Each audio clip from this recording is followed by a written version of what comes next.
will say they're very brave and they're good soldiers, but without the United States and its money and its military equipment, this war would have been over in a very short period of time. In fact, I was the one that gave the javelins. You remember the javelins? That was me. That wasn't Obama. It wasn't Biden. It wasn't anybody else. It was me. And they wiped out a lot of tanks with those javelins. And the expression was that... Oh, there's like laws or something? Sheets, and I gave the javelins. That was a big deal. And wiped out. That was the beginning where people said, wow, that's something. Yeah? Okay. That was American equipment. Without American equipment, this war would have been over very quickly. And American money, too. Germans messing around laws like anti... That's a white ass. Not a rat. Yeah. But they're actual missiles, okay. Could go on for a while, and maybe a deal with Russia. We need to have a deal with Russia, otherwise it's going to continue. But now when Americans put up their money, the taxpayer money, and the president approves it, we're getting our money back in some form. But it could go on for a while, or it could be settled quickly. I think it's going to be settled quickly. I spoke with President Putin. I think he wants to settle it. That's convenient. That's great. Once you get over life, it's horrible. What's happening horrible. Great. Cases of soldiers per week are being killed. And others too, but especially in the battlefield. Thousands a week are being killed. And we want that to end. Okay.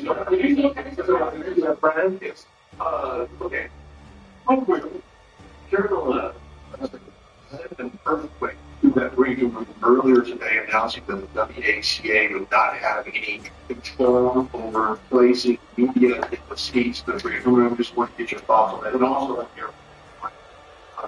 it's really Trending on X, people are talking about it. And we're going to be now calling those shots.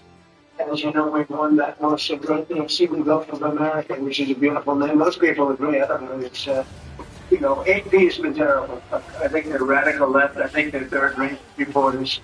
I know the specific young lady that works on the account is terrible.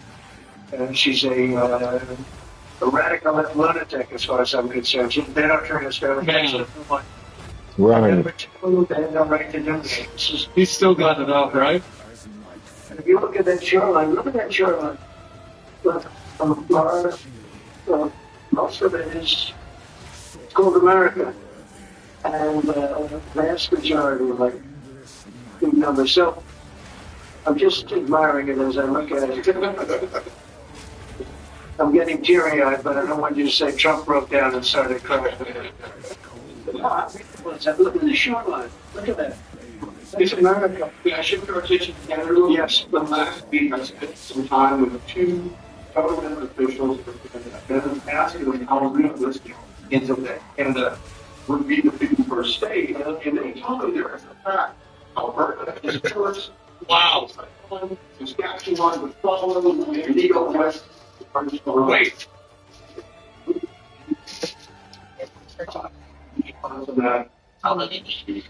So Canada, yes. Taking over Canada. a lot of people Alberta. becoming our beautiful, cherished 51st state. The fuck is that? Security. They don't pay very much for security right now because they rely on us, which is really unfair to us. They make cars that we could make, and they send them back into the United States. They make It's a province? things. The fuck is that? Sending of oil and everything. We don't need their oil. We don't need their lumber. In fact, we're going to be freeing up, and I asked Howard Lutnick. To stay? Oh. He's held in environmental. We're freeing up our forests. We're going to be able to take down trees. Right now, we're so restricted environmentally. We're going to be freeing it up with an emergency order. We have an emergency order. And we're going to be freeing up our forests. We have more forests than almost anybody. And great lumber, great trees. We don't need anybody's trees. We don't need trees from Canada or anybody else. In fact, we have to put the slits, as they call them, the area, 50, 60-yard area in between areas of trees that stops the fires. Frankly, California should have been doing that for years. It's almost getting late. They're going to run out of forests the way they're going. What a shame. Now, by the way, the water is flowing in California. There's not going to be any more trees soon. The water is flowing. Do you have a picture of that? I hold it up. Do you have a picture of that? Get a picture of it, please. Uh-oh, here we go. Skirmish in California. I can't believe we have to do that, but we opened up the water in California. The water was flowing into a place called the Pacific Ocean. I've heard of The that. Pacific Ocean is only a drop, but for us, it's more water than we can use in California. So I'll get you some photographs, but it's a beautiful sight. The water is flowing in California. Beautiful water Oh, from Seven Delta Sounds. beyond, and it flows down. And instead of being routed out to the Pacific Ocean, and this has been going on for 20 years more, in order to take care of certain species of fish, which wasn't doing very well without water. So that's a big deal. It's like not reported. It's incredible. But California has a lot of water. That's going to take care of farmers. It's going to weten up the land. That's going to God, that's water. They have curfews on water, where they have all sorts of blocks on water. Just recently, and they were going to put a number of gallons per person living in a house in Beverly Hills. Oh man, this is You're not amazing. going to have that problem anymore. Do you have a picture? This is really something special for us. Beautiful water flow. Oh wow. It's another beautiful. Who would believe that? That's all water they could have had. I went to Wait, they got him a printout of his own. said, why don't you do this? And they said environmental problem with clean water. If this water were there, you would have had those fires. You sprinklers, they make people put sprinklers in the ceiling of a home, and they had no water in them. With this, they would have had a lot of water in them. They would have opened. Yeah. You would have had a whole different deal down there. You probably wouldn't have had a fire, but if it was, it would have been small. If the fire hydrant's not working. Yeah. So it's a beautiful site. These are canals that were built. You should sign it and give it to somebody. Yeah, he should And have. you saw them for years. They were empty. Concrete. They call them the V-shapes or the cat pipes. And they're shaped in different forms, but they're shaped and they rush down through the farm areas where the farmers can take it and down to Los Angeles. And It's crazy he does this every day. And now look at that. Every day he doing this. It wasn't easy. You would have to be very unfriendly to get into those areas. We opened it up. Mr. President, I essentially attacked California. Can you believe it? I attacked. Uh-oh. The outset of your administration, sir, you committed to ending the weaponization of government, to holding those accountable who participated in the weaponization of government. Walden, this is a good one. Is everybody listening? Deranged Jack Smith. We're going to go with the Deranged Jack Smith signing for Bill. One law firm that provided criminal and legal services to the special counsel's office under Jack Smith's leadership was Covington and Burling. Oh, As a God. result of those actions, He's in a good mood today.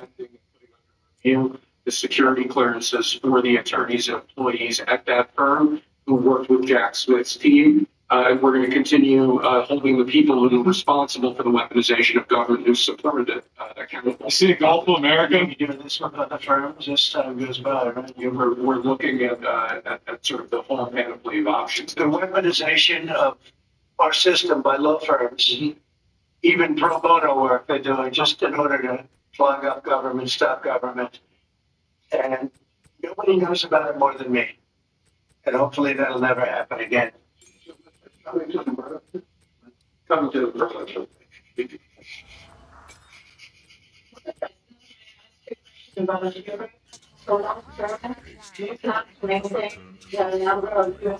I just want to savor this one, please.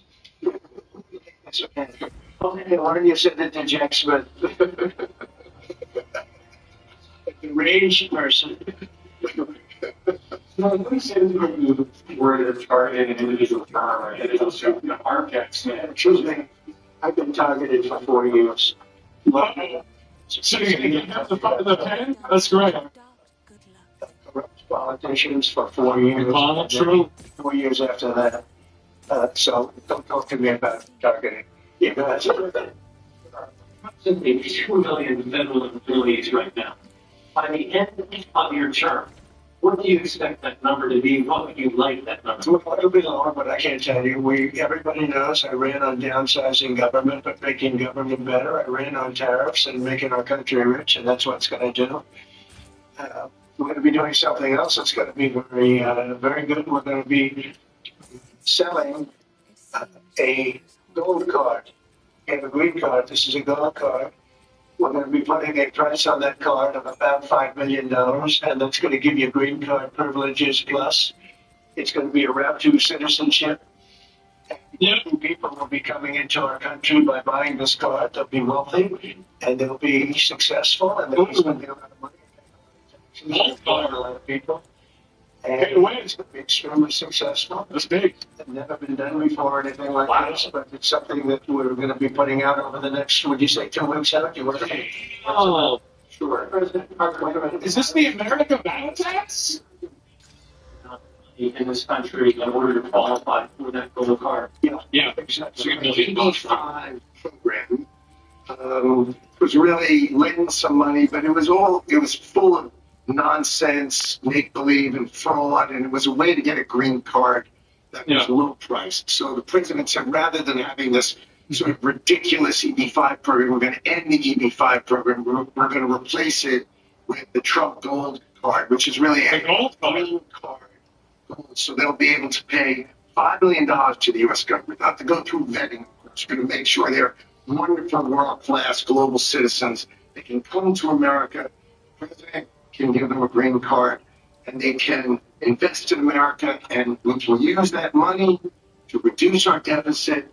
Why do we give out lotteries of green cards? Why do we give out EB5 of green cards? The United States understands that the right answer is, why don't we eliminate the deficit of the United States of America instead? Oh, yeah. The gold card. The gold card. The gold card. Oh. With the people that create jobs, very high-level people. Darren got this idea from Fortnite. Since you graduate from the Wharton School of Finance or Harvard or Stanford or any college, and nobody knows if you can even go to work for a company.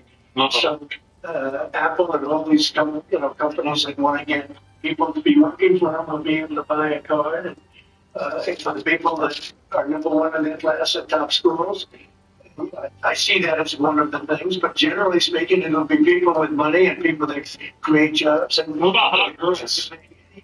On income outside of the United States, which are not paying right now, they're not citizens, but jobs in the United States, they'll pay full taxes like everybody else. So anything job reduces, and we'll be able to sell maybe 1 million of these cards, maybe more than that. And if you add up the numbers, they're pretty good. As an example, 1 million cards would be worth $5 trillion. $5 trillion. Well, 1 million cards. And if you sell 10 million of the cards, 10 million. That's $50 trillion. Oh, $55 trillion in debt. That would be nice. So, it could be great. Maybe it will be fantastic. We have it all. Fantastic. From a legal standpoint, it's totally legal to do. all right. It's been done in many different forms. We give them away. What the fuck? Why should we give them away? We should give them away. Yeah. Huh? I think it's very exciting. I think it's potentially just something that we're very excited about. So it's a gold card. It's somewhat like a green card, but at a higher level of sophistication. It's a road to citizenship for people. And essentially people of wealth or people of great talent, where people of wealth pay for those people of talent to get in. Meaning companies will pay for people to get in and to have long-term status. Yeah, that's good. And I think it's something we're very, very... It's paid to win. Do you have anything to say about that? Yeah, of course it's paid to win. By the way, do this, including your 51st state does that. Which one? It may be earmarked for a deficit, but it actually could be more money than that. I mean, if you did 10 million, it would be $15 trillion left. Okay. It's going to be paid down debt. Yes. Cuba. No, we don't need Greenland because we're not doing citizenship. We're doing it's a path to citizenship. a very strong path to citizenship, but we're not doing the citizenship. For that, I'd have to get Congress. And will all conflicts be eligible from this It depends. The countries largely, the people will be vetted very carefully. with respect to Ukraine, would you provide military support for Ukraine in the future under a peace agreement? Say it again, Lara. Would you provide military support for Ukraine in the future as part You mean like security? Yeah. Well, people are going to do it. I think Europe will largely be responsible for that. European countries will be responsible. Non-answer. attack? Well, we'll see. I mean, right now we're just in the process of negotiating. We've pretty much negotiated our deal on raw earth and various other things. We'll be looking at that security. You're talking about general security for Ukraine later on. We've pretty much negotiated our deal on raw earth and various other things. We'll be looking at that security. You're talking about general security for Ukraine later on. I don't think that's going to be a problem. There are a lot of people that want to do it. And I spoke with Russia about it. They didn't seem to have a problem with it. So I think they understand. They're not going back in. Once we do this, they're not going to. English? So that wasn't just me. Okay, I was about to say. Would you think it's providing, for instance, air defense? Well, just tell you, right now we're not providing anything. You know, it's about Europe, too. Europe put in 100 million, and we put in 350 I've heard this before. It's not a fair thing. You know, I keep hearing about this. I say it now anyway. Why would Europe do that? We want equalization. They That's fucked up. more money than us because they're right there. We have an ocean in between. We had good talks with Russia, and we've had very good talks with Ukraine, and we think it maybe will come to an end and we'll stop killing young people all over the battlefield. And elsewhere. It's a lie. Well, he wouldn't lie. We'll be involved. Yeah, we'll be You think he's just going to go and make it up? It's our friend, and they take advantage of us on trade. We Uh-huh. don't like that. What the EU does, we don't like that. We'll solve that the old-fashioned way. We'll give them the same reciprocal numbers. You know, we're talking about a reciprocal tax. You know that. Uh-huh. If they charge us, we charge them. Right now, they charge us much, much more than we charge them. Yeah. And they have non-monetary taxes also on tariffs. And we're going to change that. It's all changing. It's all changing. We're not going to be the people that we have people in this office sitting right at this desk or another model at this desk. Because as you know, the other desk is right now being refurbished. No, not that I know of. No, Steve, and the Middle East has been great. Saudi Arabia has treated us really well. They really have. W Saudi Arabia. I Wow. want to get that whole mess ended in the Middle East. You know, we don't even talk about that anymore. You guys haven't asked one question about the Middle East, but Yeah, true. the Middle East seems to be doing relatively They fall off? Middle East. For months, even before you were elected in November, you've spoken about your desire to free all of those hostages that have been held by the boss since October the 7th year. And just a few weeks ago, you gave an ultimatum. You said if they're not all released by noon on these would be held. That's a good question. Is Hamas thumbing their nose to the president? So, as you know, they weren't going to release any more hostages. And I said there's going to be hell to pay. And then they agreed to, they were going to release the hostages that they had agreed to release, plus an extra one. And so that you could say that was a big difference. But I said from that point, it's up to Bibi, Netanyahu, and Israel. I may have taken a different stance. I think the opposite. So, as you know, they weren't going to release any more hostages. And I said there's going to be hell to pay. And then they agreed to, they were going to release. Camera? Yeah, it's this camera fuck up. Agreed to release plus. It's the camera fuck up. So that you could say that was a big difference. But I said it from that point, it's up to Bibi, Netanyahu, and Israel. I may have taken a different stance. But they did release, they went back to releasing the hostages. But if you remember, they said we weren't going to release any. They totally ended it. And I said, well, they're not going to release any. They'll be held to pay. But the rest is really up to him. What I may have done it differently than him. It's not my decision, it's his decision. But they did release all of those hostages. So. Mr. President, anything else to the letter? Did you raise or did you discuss it all possibly the minerals deal on Ukraine shipping. I didn't just like to buy minerals on Russian land too. If we can. We're gonna buy Russia? Also, they both Okay. some that and oil and gas. Look at All right. thing. We sell Good idea. much for Russia too. Because we can do deals there. They have very valuable land. So something like that could take place. Yeah. You want to ship 50 seconds, Sam? No, we haven't looked at any sanctions. Well, I guess it will be at some point, but right now we haven't agreed to lift sanctions on anybody. On that gold, getting back to the fascinating. We should be fascinated. Your taxes will go down to nothing. Would a Russian oligarch be eligible for a gold card? Yeah, possibly. Hey, I got some Russian oligarchs that are very nice people. It's possible.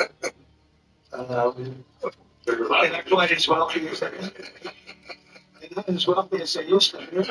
I think they can afford. I think they can afford $5 million. People are going to want to. A lot of people are going to want to be in this. Oh, fuck. They build companies. Oh, yeah, he doesn't give a fuck. It's an incredible thing. I didn't listen to the group that is the first to hear it. Wow.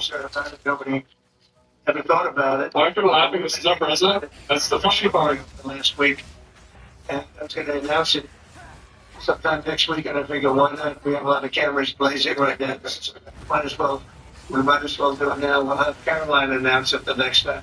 No, it's a great thing. The gold card. Remember the words. The gold card. The gold card. All I right. said, we go with the Trump gold card. I said, if it helps, use the name Trump. I'll give it to you for free.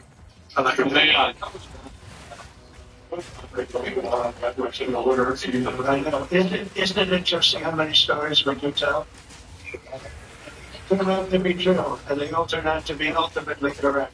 What are the odds? If this Trump was right, I didn't give it to this gentleman. Everybody. Oh, my God. So you gotta, we're going to begin in 2 weeks. About 2 weeks. The sale will start. Man.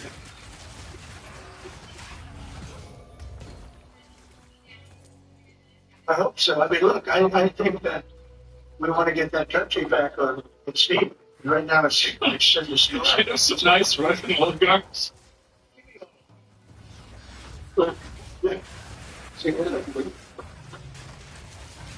Trump was right about everything. He just came in. He's going to start giving them out, right? I said, sent in by a fan. I said, I think we should make some of them. But we were pretty much wrong. Are you allowed to take one? Give consider it. I know we will. I'll take it.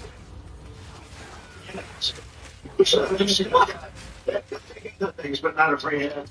Always say yes. You can't take on it. Always say yes. Oh, God. Question perhaps for you. I ask you this question about the What do you work for? close. I'm a newspaper. I work for Great Caster. I work for iHeartRadio. Let me ask you the easier, tough question, Mr. President. Philadelphia has one super. All right. There will be. We haven't yet, but we will be. I thought it was a great performance by them. And absolutely, they'll be extended that invitation. Would you do that right away? So, Sometime today. And they deserve to be down here. with that $15, wait, so is he actually selling the hats?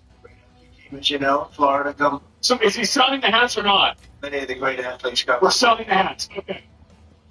So he's selling merch from. Well, they have to get together. They've had a lot of Where's my orbital discussion back and forth. They both are meeting well, and Man. ultimately have Man. I'm getting one. The best golfers be able to play against each other. ABC always do selling. Expedited. Tiger was here. Adam Scott was here. Mm-hmm. Jay Monahan was here the other day. Just to really help expedite it, we had Yasser here from Saudi Arabia, great guy. These are all great people, Great guy. and they want to work it out. So if I can help them work it out, I don't get anything out of it. If I can help them work it out, I just think golf. It's very much of an individual sport, and you want to see So he likes players small. playing against each other, not playing in two different locations. Let's get the much PGA deal for Russia and Ukraine deal. I think the PGA deal is much better out there. Yeah. What's your picture? Oh, Well, it's a movement up there. A lot of people are concerned. insane. He loves golf. He does. There's been a lot of Israeli movement up there for a reason. All of a sudden, maybe He's they're not cooking today? Yeah, he is. That'd be terrible. I hope that doesn't happen. But there is movement up there that nobody knew about. Right? You know that, right? Yeah, and when you say you're concerned about it as well. I'm concerned about everything. What the world is Concerned about everything. When I left here, we had no war. We Wow. had defeated ISIS in less than 4 weeks. In fact, I took the Easy. general that defeated ISIS and I put him in charge of the whole ball game. It's that's what we want. We want winners. Raisin Gang, you know, Raisin. When I heard that name, I said, I like that name. That's the kind of general I like. So I'll see, but he was great. He's a great soldier. Not a politician, a soldier, a real soldier. You know that, Brian. This guy was the real. This Oh, guy, I forgot. yeah, but this guy's the real. I've sorry a million times. Yeah. Think of no wars. We had no problems. We had no inflation. We had no problems. It's good. Racing Gangs is delicious. 7 in Israel, which was horrible. And then you see what happened with Ukraine. Russia would have never gotten in if the election weren't rigged. It was a rigged election. Boom, 2020 election was rigged, and we got out of it. Damn. You see what happened. Yeah. You see what happened to our country. Inflation. Afghanistan, that horrible withdrawal from Afghanistan. I think when Russia Oh my God. in Afghanistan, they said, wow, it's a paper tiger. We're not a paper tiger. We are the strongest military force in the world. And by the way, Pete Hegseth is doing a great job. But we didn't have wars. We didn't have inflation. Yeah. We had a strong border. We had everything going good. And then Biden got in, and he's, in my opinion, the worst president in the history of our country. I think Jimmy Carter was a very happy man when he passed away 2 weeks ago. Just implying Jimmy Carter is the second worst. I'll preside, unlike Biden, I'll preside on my money. Yeah. Your cabinet that you had over. Well, I had some great people in my second term. I think this is deeper. I think it's better because it's deeper. I had some people that I didn't really like too much in my cabinet. But I didn't know Washington that way. I was a New York person. I know New York intimately, but I had to rely on people. I mean, people, look, we get the biggest tax cuts in history. I rebuilt the military. We did so. We did. My hand is finished. What they were saying today, they were saying my right to drive. We did right to drive. We did We should guys have one. He didn't cancel right to drive, which is interesting. He didn't cancel Space Force history. Hopefully. Wow.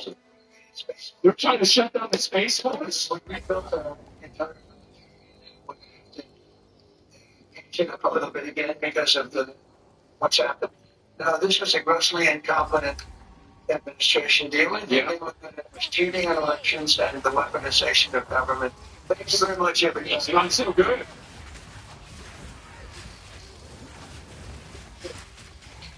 Wow.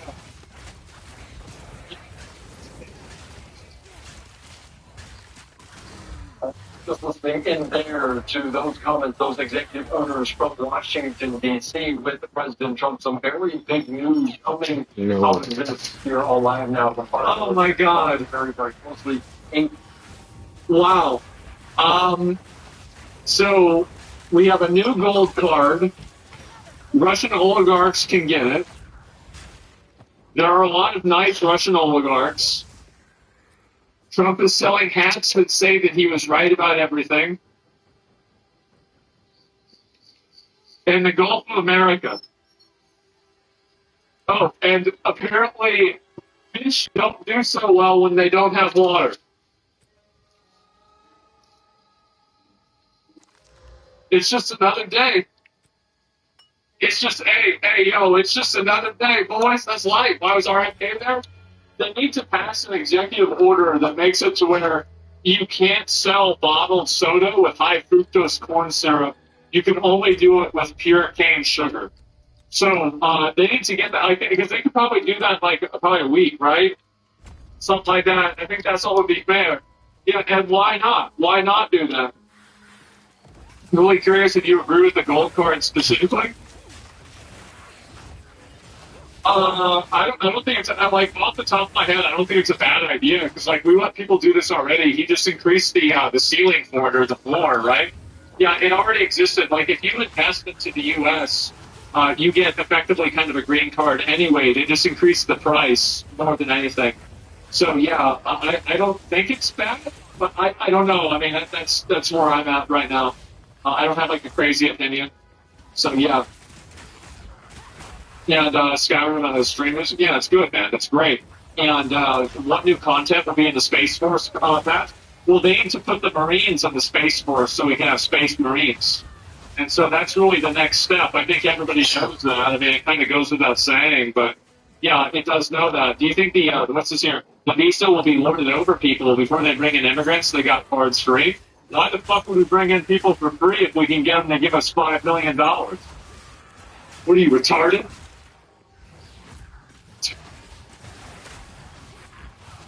You got two worlds, one where you have $5 million and one where you don't have any dollars. Who wants to be in the world with no dollars? Nobody.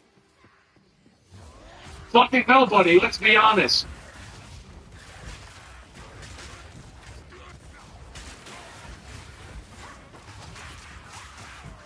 Saying that the FBI headquarters should be shut down and reopened as a museum of the deep state?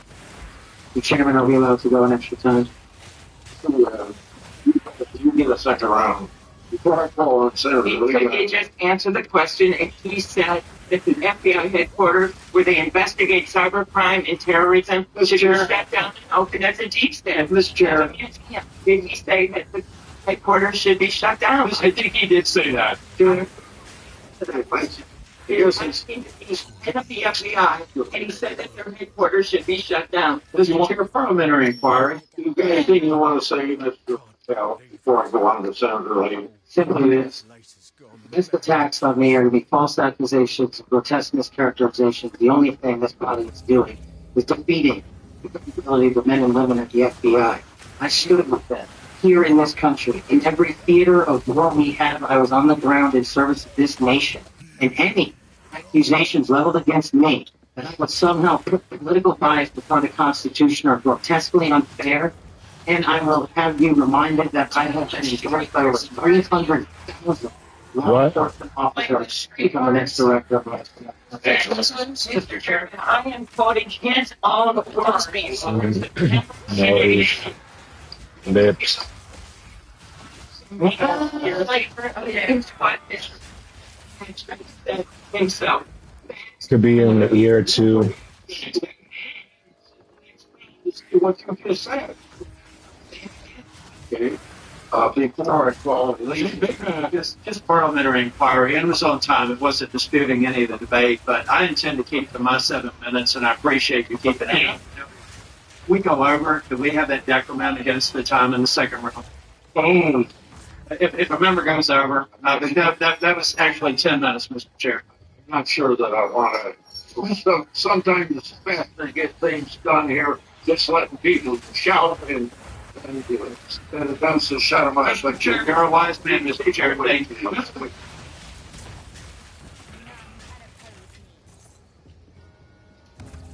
It's so stupid. Chairman, Mr. Chairman, before we go to the lead, Chairman. Mr. Chair. No, Graham. Oh my God, Chairman, I'm like Senator Davis. I mean, Jesus. I want an extra 3 minutes. Oh my God. So, what you're saying is the chairman. Oh my God. But I've gone through this before. See, this is, you know what?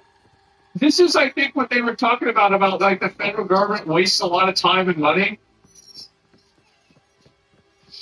I feel like this happens, like, You know, this is like this sets the tone, the whole thing. And I think I know how to handle it. I think you're star spangled awesome, Jim. I just want to say that for the record. But if you're going to let somebody over there go 3 minutes over, I want my extra 3 minutes. Let's see if it's going to be used by anybody else. I'm just telling you, I'm going to abuse it.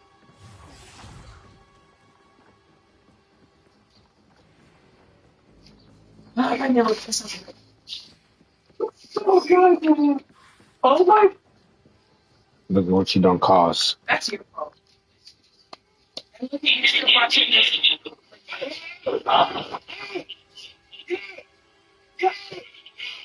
Hi everyone, Donut. That's not a car flip. I seen. Oh wait, no, I was watching. YouTube has destroyed his own life as he keeps on getting arrested for following government officials and threatening them for his own content. If you're willing to drive down there, come in there, beat you all the asses. You understand that it's your thing. It's your thing to disrespect me and just others. Well, that was a public defender attorney's office. And you would think it can't get much worse than that. But it's all downhill from here. I need to go take one child in your name. I need to investigation. Right. Normally, we don't get rock bottom this early in the video, but here we are. So, the last call you just heard, that was to a 911 emergency line. No wonder he got arrested 2 days after that video was published, but we'll dive into that later. So meet Fulton Wood, a YouTuber known as Dr. Kent, who claims to fight for service dog rights on social media. However, it's on his second channel named The Hardest Part that Fulton publishes videos that we just saw. In his words, he describes his second channel as a place where he puts extreme content. He also calls himself a civil rights activist who fights for the rights of those who can't stand up for themselves. I don't know if the content we just watched would count as being a civil rights activist, but okay then. But today's video is another episode of essentially watching the trash take itself out, as it's safe to say this guy is an excellent example of that type. Essentially, he just goes around and brands people for content, and he also got arrested for assault and battery at least 5 times in the last few years, making this kind of content. It's like many of the other creators that we cover, his own worst enemy is himself, as he either live streams or films and uploads his own crimes. So he is the one who posts most of the evidence against himself online. It's almost like he's on an active mission to destroy his own life for basically zero upside, including private moments that most people would really not consider to post a video. Like this one, a cop shows up to his house, and then he just randomly decides to shower. One of the criminal actions before we got here, they talked to me. They talked to me. I can't trust you. They talked to me. This is critical. I drink this much water. 30 gallons for minutes.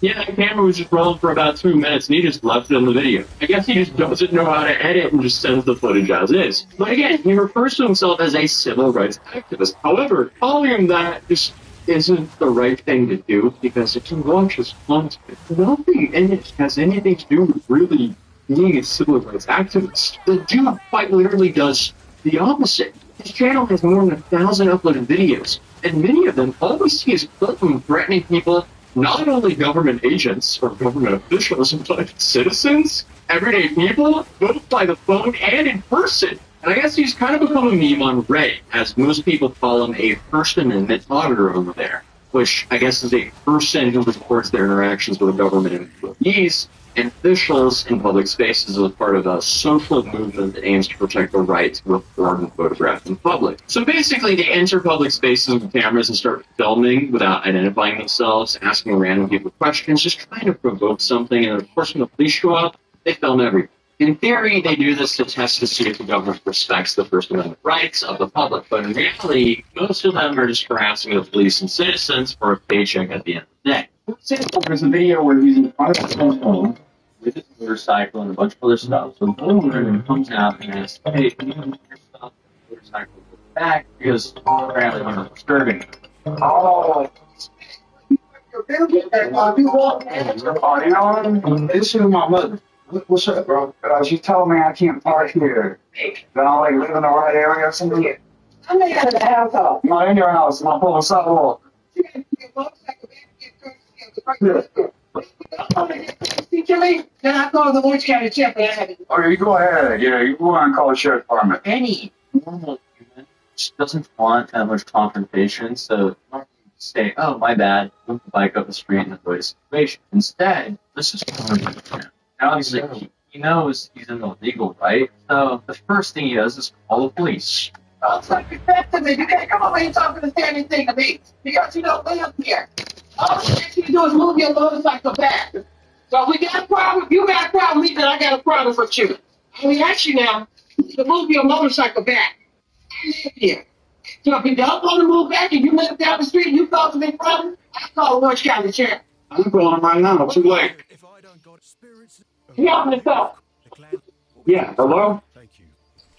I got someone harassing me about my parking. They're claiming they like own the street parking. What a waste of police resources. And this frequently happens in his videos. He does things to upset people, then calls the cops on them for content because he knows technically he's in the legal right to do so. And a lot of times the police show up and just tell the people arguing to distance themselves from each other, and nothing really happens. It's just a massive waste of time for everyone involved. Like, the ongoing thing with this guy is no matter what, he's willing to waste a first responder's time. But in this case, we can see that the 911 operator is so familiar with him that she put together who was calling them even when he refused to identify himself. Yeah, I'm still out here on the street. I'm gonna try to get this. Hold on, I'm trying to make sure I get this. He went around the corner. Okay, the dude that threatened me ran. Now you go tell the cops they there. Of course, I'm gonna wait here. The man just threatened me. I'm pressing charges for criminal threats. The woman has said she's running me out the neck. Don't you saying my name in front of these people?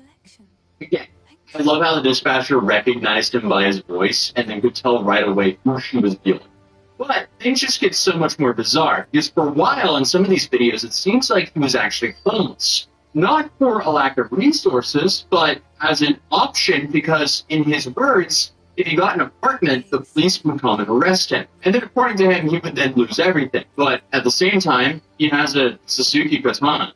So it's not like he's rocking around on some low-end bike. He also claimed many times before that he had more than 100 grand in the bank account. It's not like this dude is a really reliable source, so who really knows? But either way, the guy would rather just get in trouble for harassing strangers for his YouTube content rather than just finding a place to call home. But eventually, it did seem like he did find a place to stay. And now, he finally has an address, at least for now. The reason I say at least for now is, his new victim is his own landlord. We'll see how that goes. Because now he's calling the cops on his landlord for his YouTube content. This time, he's claiming that the landlord has vandalized his window. So yeah, I'm not sure how long this landlord would want to put up with this guy. Yeah, two problems. My landlord has vandalized my window, and two, I think I'm suffering from heat stroke. I can't get it calmed down. I don't feel safe. The one you have on your call ID, I know you are capable of doxing me whenever I call you from the wrong number and I don't call you from my public line, so. Well, that's partially doxing me, and I said yes. He was trying to help. But when the medical assistants finally arrived to the house right after the call, someone quickly just dismissed them. Yeah, but you all referring to criminal actions before you got here. They doxed me. They doxed me. I can't trust you. They doxed me. They read my phone number out loud in the video. They doxed me. It's on live on YouTube right now. Yes, you're going to take me for a group that doxed me. They're trying against me. Was it?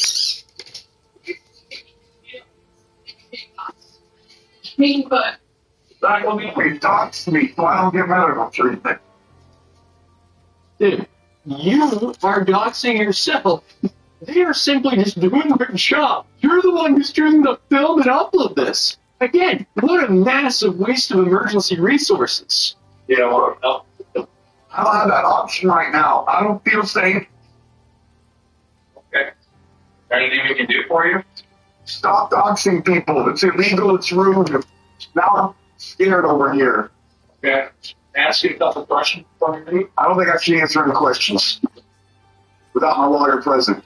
Oh, it's not the legality line. It's just need to know your name Either way, I don't. and what city you live in. See, the personal identifying information is something I don't feel like volunteering at this time. I'm afraid of getting out to the docs and use some of your associate's phone We number. need at least 2. Does he realize that he can help them? I don't think so, because I've been using the ones from work, but I don't know. This first thing long enough and starts laughing and bragging about pissing the 911 operator.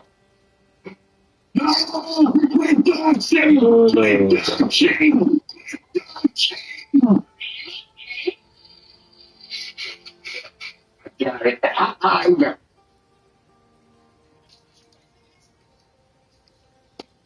Hello, you absolute legend. In January of 2025, Elon Musk, the world's richest man, was exposed for lying to the gaming community about his video game accomplishments.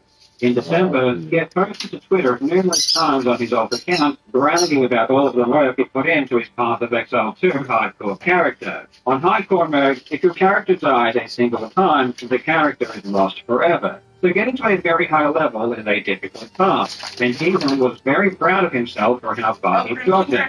On January 7th, he streamed Path of Exile 2 on his main Twitter account, and he showcased just how far his character had come. It was now one of the highest level of characters in the entire world, which would have taken many, many hours to accomplish. It's not only would it have taken a long time, but he would have needed to be very efficient to keep up with all of the other gamers who weren't also hanging out with Donald Trump and allegedly running multiple companies. But there was a problem. It was obvious from Elon's gameplay that he had no idea what he was doing. He was a complete noob. And not only did he lack the basic fundamentals of high-level Path of Exile play, but he seemed to lack some basic fundamentals of action RPGs in general. It was immediately obvious that he had barely played the game, let alone played enough to level his character to the point it was. Elon had been lying. The truth is that he had been paying other people to play his account for him, which he has since admitted. This entire situation was bizarre. The man has more money and more power than you could ever want, yet he still felt compelled to lie about something so trivial. And to top it off, his reaction to being exposed was arguably more childish and insecure than the original lie itself. But what I Yeah, I find hate that. You interesting think is you're that rushing a this lane particular together and then you claim turn seems around to and you're really alone. ignited this entire scandal. Because it's one thing to say that you've leveled up a character in a video game, but it's another thing entirely to say that you used to be one of the best players in the world at one of the most competitive video games times. If you think about like StarCraft, any game like Quake, any game where a lot of people play, to rise Oh, to the yeah, top, you have to be FFG. exceptional. Period. As a human being. Yeah. There has to be something exceptional about you. Yeah. I actually Dutch Fantasy Break way back in the day. That's one of those best break players. And we talked about Yeah. I love Quake. And not only was he one of the best, but he was even semi-professional. A long time ago, I was like semi-pro good at Quake. This is really dating me. In fact, he was part of one of the best teams, and they even came second in the first esports tournament ever, and he won thousands of dollars. One of the best teams in the country, actually. I think it was the first. I think the first big esports thing in the U.S. We ended up coming second in that. I think I made a few $1,000, so that was pretty good. Elon has been making these claims for an entire decade, and they are orders of magnitude more outrageous than his Path of Exile 2 claims. And yet, they didn't seem to cause any real backlash. Of course, once Elon was classified as a liar in general because of his Path of Exile claims, all of his other claims of video game prowess were discarded as well, as almost certainly being fabricated. If he lied about his Path of Exile achievements, he probably lied about his Quake achievements too.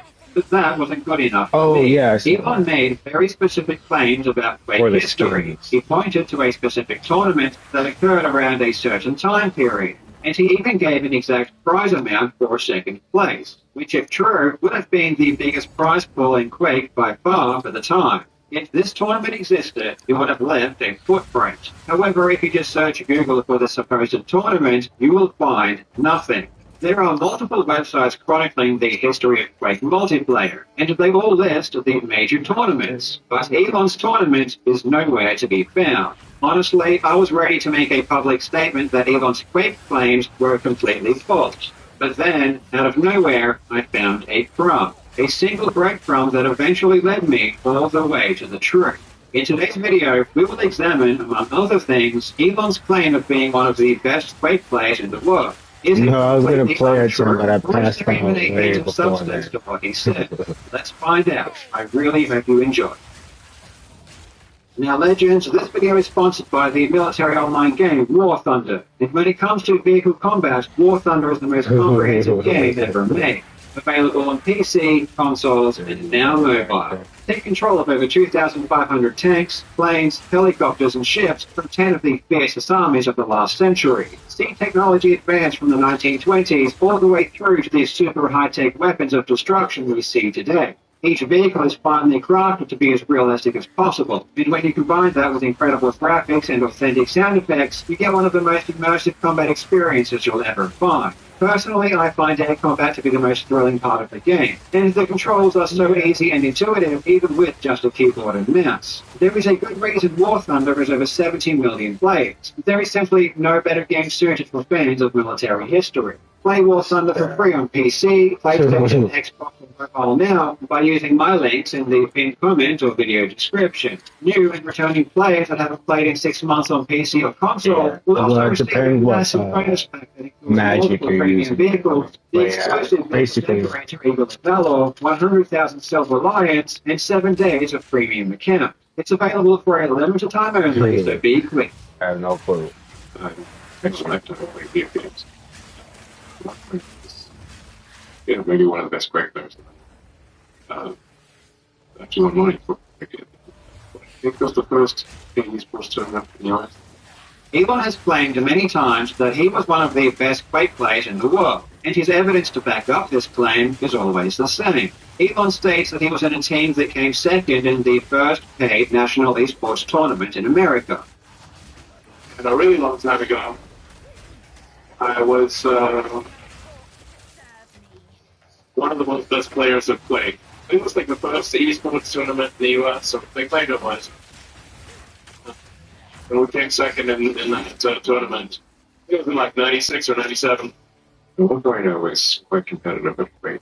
Played what I think was maybe the first esports thing in the US. My team came second. It's not a super long-term career. Yeah, really doesn't matter. In ancient times. It kind of depends, but not really. You can use any spells, but there's like 1 or 2 main ones that everybody uses for all the spells, because the meteor staff is good because it starts off with a really high spell scaling on intellect. And so you can use it for really pretty much anyone and still have high powers. It's the same for the seals too. Like the golden order seal is pretty much, once you get it, the main one you're going to use for every single spell. Won for second place, several $1,000s, means that the prize pool would have had to have been massive. This absolutely would have left some kind of historical footprint. A superficial search of Google, however, yields no results that match this description. There are multiple websites that have been preserved that document the history of Quake, these significant tournaments. And from these resources, a tournament of this size just didn't occur. The first Quake tournament that has both a cash prize and also historical evidence is the Red Annihilation tournament, which had its finals in June of '97. This is one of the most significant tournaments in esports history, precisely because it's seen by many people to be the first true esports tournament, at least as we know esports today. In this event, 16 qualified players were flown to E397 for the finals, and the winner, Dennis Fong, aka Thresh, took first place, which had a prize of $5,000 cash and one of John Carmack's Ferraris. Randomization helped to popularize the competition. Shortly after this event, the esports leagues, such as the Professional Gamers League and the Cyber Athlete Professional League, From Red Annihilation onwards, everything is extremely well documented, and there is no existence of a team tournament that had a second place prize of several $1,000s. And there is also no historical evidence of any tournaments, prize pool or not, that Elon Musk or his team came second in.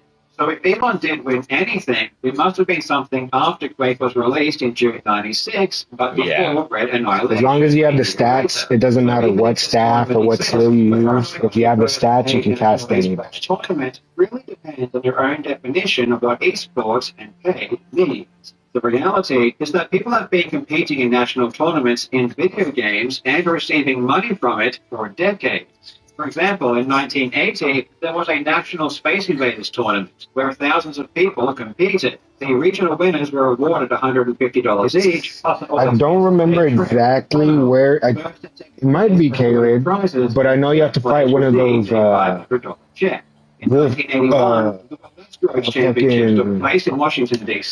that's on. It's not in Caleb. It's as soon as you're. There's one in Caleb. It might be the one in Caleb, but there's also a second one where you're going up to the snow peak. Each age bracket received a car along with $10,000. If you are inclined to be a little less, it's one of those two, I think. You can go far back as 1972 with the Intergalactic Space War Olympics, an event that many people consider to be the very first esports tournament. In 1984, there was a worldwide track and field arcade competition, where, according to Guinness World Records, he was a fucking pain in the ass. With the US winners receiving a G. He just jumps on you and you're like, for the gold final. Large-scale video game competition isn't a new thing. It's been happening for as long as video games have existed.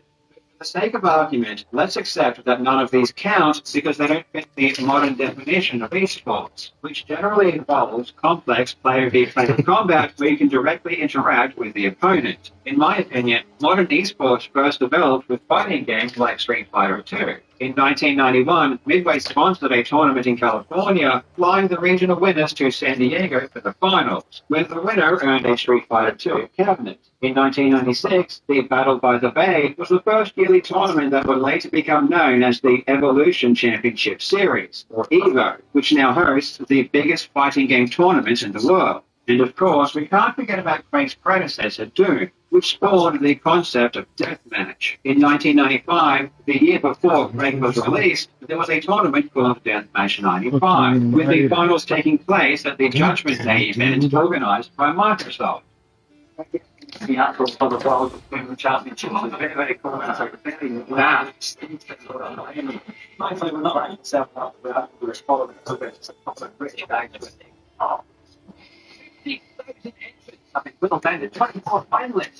Do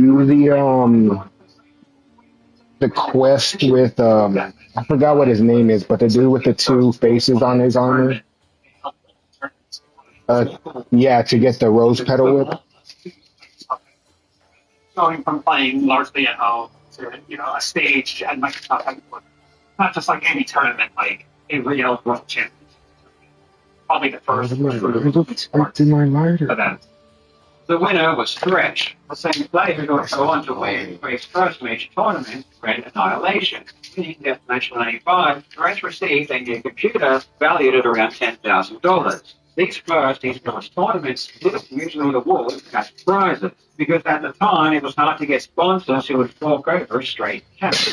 Companies would rather offer up a prize, which is cheaper and has the secondary benefit of also advertising the product they wanted to promote. That's what I use. So I guess ultimately the argument can be made that none of these count against Elon's claim, either because they aren't face-to-face games or their tournaments only awarded prizes instead of cash. So when Elon states that he was in the first paid esports tournament, he might technically be correct from a very specific point of view. But personally, I don't think the distinction between a cash prize or any other type of prize is a helpful one in determining if Elon's second place achievement meant he was any good. Thresh, the eventual winner of Red Annihilation, didn't specifically win cash at Deathmatch 95. But that doesn't mean his victory was any less significant. It was in part because of this first major win that Thresh would receive his first product endorsement in '96. It is considered by many to be the first esports pro. So I will let you decide if Elon's decision to exclude all the tournaments that didn't specifically award cash prizes and all tournaments that might not be considered esports To go, it already has innate bleeding. Yeah, you could do that. Frost and bleeding. And if you trust a lot of the comments online, you would be forgiven for assuming you can put any many people think the rock on early rose history of Quake is completely documented, and because there is no concrete evidence of Musk's claim, he must be lying. But shockingly, I discovered this is simply not true. There was at least one Quake tournament with a significant cash prize that occurred before Red Annihilation, and the result of that tournament seems to have been lost to the sands of time. If Elon's story is true, I believe I've found the only tournament he could possibly be referring to. There is some credible evidence that Elon may actually be telling the truth. Yeah. In June of 2017, a user posted to the Quake forum on ESR.com that they had listened to Elon's biography. In this biography, it mentioned that Elon's company Zip2 had a team that came second in a tournament and won several $1,000s. This person wanted to know if it was true or if it was just an exaggeration. Zip2 was a company that Elon co-founded in 1995, which was an online city guide that gave users information about local businesses. The biography in question was written by Ashley Vance. It was released in 2015. In it, Elon claims his team, comprised of his employees, competed in one of the first nationwide tournaments and won a few $1,000s. Most of the forum post replies were unhelpful or claimed that this was false. For example, this reply, which states that there were only 2 North American deathmatch tournaments with over $1,000 prize money, and all of the finalists were well known. However, a full 5 years after the original post, an anonymous user posted this reply. Extremely late to the game here, but yes, Elon is 100% correct. We were the team that beat him in Zip 2. We were playing Olympus. Yes. It was the first tournament held by Impact Player that eventually hosted the Red Annihilation single-player game that awarded the Ferrari. I remember distinctly going to their webpage after playing against them in the final and seeing their About page with their executive profiles. All were unremarkable 20-something unkempt nerds, much like we were, and didn't think anything of it until Elon became a billionaire and his ties to his overcoming knowledge. Let's be clear, an anonymous post on an obscure message board isn't good evidence, and when I read this, I quite frankly didn't put much stock in it. Still, there are some details that are important to note here, mainly that the clan was called Olympus, the tournament was held by N player, and it was before the Red Annihilation tournament. And this wouldn't be the only player from Olympus that would step forward. After a June 2023 interview where Elon once again brought up his Quake claims, a user posted the video to Reddit, asking if anyone had any information. The anonymous post from ESR.com was reposted, which was promptly shot down, with users saying this was false because all results are available historically. But then, months later, an account with the name of a Sparta replied to the thread, claiming the story Elon told was true. I heard about this Elon story the other day from my buddy. This story Elon told, it's true. How do I know? I was there. Remember the team that beat the Zip 2 team in this tournament you all are saying didn't happen? Sparta also claimed to be in Clan Olympus and gave a detailed breakdown of the tournament final. This post seemed to back up the anonymous user from ESR.com, but there were some immediate red flags that made me doubt the veracity of this story. The story gave several details that couldn't possibly be correct if Elon was telling the truth, like saying the top prize was $1,000, which makes no sense if Elon's team received several $1,000s for second place. They also thought the tournament may have been in 1998, which was a year after Red Annihilation.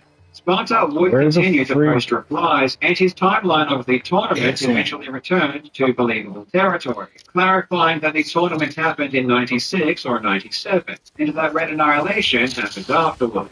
Sparta also claimed that if you can't find any information about the tournament, it's not because it didn't happen, it's just because any evidence was contained on the M-Player website, which has no archives from that time period, which is true. The earliest M-Player archives I can find are from 98 onwards. Sparta gave details that at the time seemed impossible to verify. For example, specific details about this alleged tournament, for which I could find no results for. But he did make claims that I could verify, which would help to establish his credibility. He claimed that in the Red Annihilation tournament, he ended up in the top 32. And sure enough, when I checked the results for Red Annihilation, there was a player named Sparta who was eliminated in the round of 32. I also found another member of his team, Oli Hades, who also made the top 256. The fact that I could verify this part of Sparta's post made him much more credible, but it still wasn't enough for me to completely believe his story. However, if true, this post does narrow down the search for Elon's tournament.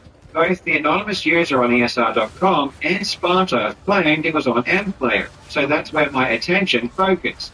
Back in the early days of Quake, there were several platforms that casual gamers could use to play online. The two main ones being the Total Entertainment Network and MPlayer.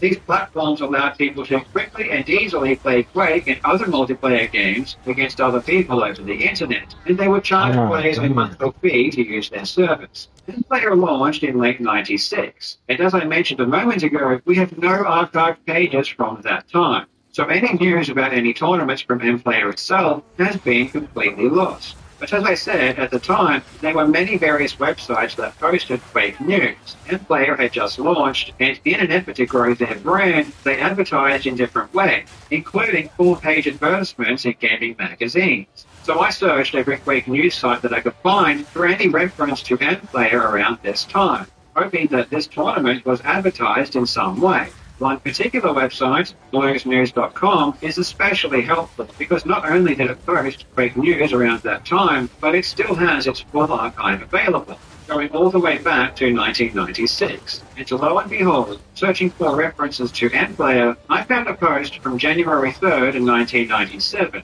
which linked to an article on Next Generation announcing a Quake Clan tourney with a $5,000 cash prize. Thankfully, this article was archived. And it reads, clans registered with MPlayer by January 2nd are eligible to participate in their Ladder to Cthulhu Quake tournament. The $5,000 prize is one of many prizes that will be awarded to participants of the tournament. What's funny about this article is that it was published January 3rd, a day after the registration cutoff. So it was essentially useless as anyone reading it was already too late to participate. This article shows there was a tournament with a significant prize pool before Red Annihilation. So it turns out Elon's tournament might be real. But the details still didn't seem to add up. Sparta said that his team won $1,000 for first place. But this article says there was a $5,000 cash prize. And I think what this article should have said is that there was a $5,000 prize pool and not a $5,000 prize. In my search, I also managed to find a second reference to this tournament. In an archived Russian PC gaming magazine from July '97, it references this exact tournament. The article itself is describing various video game tournaments for different games, and when it came to Quake, it described two. Red Annihilation and Ladder to Cthulhu, and conveniently enlisted the prize pool distribution, with first place winning $1,000. The Next Gen article and this Russian gaming magazine are the only two external sources I could find that reference this tournament. In Google Groups, I also found an HTML dump of the MPlayer website from March of '97, which shows the final was on March 22nd. And I also found a blurb from January '97 saying that 30 clans would be competing for $5,000 cash, which was a much more accurate description of the tournament prize pool. But unfortunately, I could find no other references or information about this tournament, including who actually won. Still, what this shows is that there was a paid tournament on MPlayer, and the prize for first place was exactly what Sparta said it would be, $1,000. The fact that this tournament was so hard to find and Sparta's account wasn't accurate as it was makes me think it's extremely unlikely that Sparta made up this story. It seems to me that this is exactly the tournament that Sparta was referring to, and is the tournament that Elon's team competed in and came second, which also means Elon's claim of winning several $1,000s is greatly exaggerated, and what his team actually won was $750. Elon's story appears to be based somewhat in reality. Technically, he probably did come second in one of the earliest paid esports tournaments. But does that mean he was any good? Does that mean he was semi-professional? Does it mean he was one of the world's best players? No. No, it certainly does not. In 1996, early great players were quick to try and prove there was the best, and it wasn't long before organized tournaments were being held. Competition at that time was almost exclusively team-based. Teams would be represented by clans, and originally id Software hosted a full list of clans on their website, though it wouldn't be long before players formed their own network called Clan Ring, which connected all of the clans together. Clan Ring would begin hosting tournaments from late 96, and these tournaments were where the best players became known. These tournaments were not played through online paid services such as 10 or mPlayer. Instead, matches were played through servers that people would host at their own university or workplace, places which at the time generally had the best internet connections available. While these tournaments didn't award cash prizes, they were held in the highest regard. Prizes really didn't matter. All the players cared about was the esteem that came with the victory over the other clans and the respect earned from other players. These tournaments, which were run and organized by players, are well documented. There are detailed statistics and full bracket results. We know who won and which players performed well. Clan Ring players didn't play on platforms like mPlayer for multiple reasons. First, mPlayer required players to pay a monthly fee to use the service, which was an unnecessary cost when you could just use a Clan Ring server and play for free. Second, services like mPlayer did not provide the best multiplayer experience. While these services did allow casual players to easily matchmake with other players, they inserted an extra middleman, i.e. a third-party client between the player and the server, which slowed things down and caused higher latency. In fact, even those with ISDN connections were complaining of extremely high ping. I spoke with Thresh himself, and in our conversation, he confirmed to me that the best players didn't use platforms like mPlayer for this reason. And you were just always playing on these self-hosted servers. You generally didn't play through platforms like 10 or mPlayer. And some people did, the best players didn't. There was no reason to. So I played through service and just like directly. Yes. More for users, and that's other people that made it a little bit easier to onboard and get a game going. So, yeah, I think with any top players who needed on those platforms, unless we had to. I actually did manage to find a tournament before Red Annihilation, which was called Ladder Tickathon. First of all, did that ring any bells for you? You remember this tournament? No. Yeah. Yeah, because I found that at Blues News, but by the time the article came out, you already had to be a registered user of mPlayer to even enter the tournament. So I assumed that the top players just didn't know this tournament existed because it was just on mPlayer and there just wasn't really good advertising for it. I think nothing like player. And then with this Red Annihilation, did you just play on mPlayer for that tournament and then left the platform and play on it again? Playing through the mPlayer service was not the best experience, so it's not the fastest. Latency direct from the game into a hosted server give you the best experience, obviously, as opposed to having a client and server layer on a proprietary platform that would then place you in a server or like a generalized server. It's never really that ideal. I think that's fine. Explain that stuff. And finally, not differentiate players by their internet connection, which at the time was arguably the most impactful variable. Quake Deathmatch is optimized for a local area network play. It was designed to run with very low latency. When you introduce a high latency, like you would expect when you play online using a 28K dial-up modem, which was by far the most common way people connected to the internet in 1996, Quake becomes very difficult to control. I won't get into the technical details of why this is, but the end result was that if you had a dial-up connection, it was almost impossible to compete with a player who had an ISDN or broadband connection. Having a fast internet connection was such an advantage that any half-decent player with a low ping could defeat even the very best players on dial-up, regardless of their skill. This is why Joe Rogan, who confessed to playing a ton of Quake in the 90s, admitted to spending an insane amount of money to have a T1 connection installed at his house. This is how deep I was into it. I lived in the mountains, like kind of high up in the hills, so San Juan Mountains, and I couldn't get good internet access. The best I could get with ISDN. I couldn't get cable. Couldn't get cable modem out there. It was fucking terrible. The pings were awful everywhere. So I had a T1 line installed in my house. You must be rich. Those were expensive.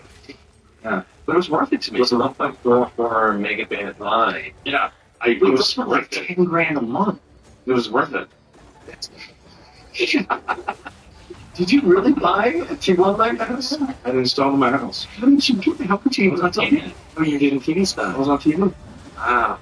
Quake's network code essentially created an internet arms race amongst players. And this is why the Clan Ring tournaments had two separate brackets. One for dial-up, which was called HPB, which stood for High Ping Bastards, and one for ISDN and faster, which was called LPB, for Low Ping Bastards. In December of '96, John Carmack would release an unofficial Quake update called Quake World, which redesigned the network code that made the game much more playable with higher latencies.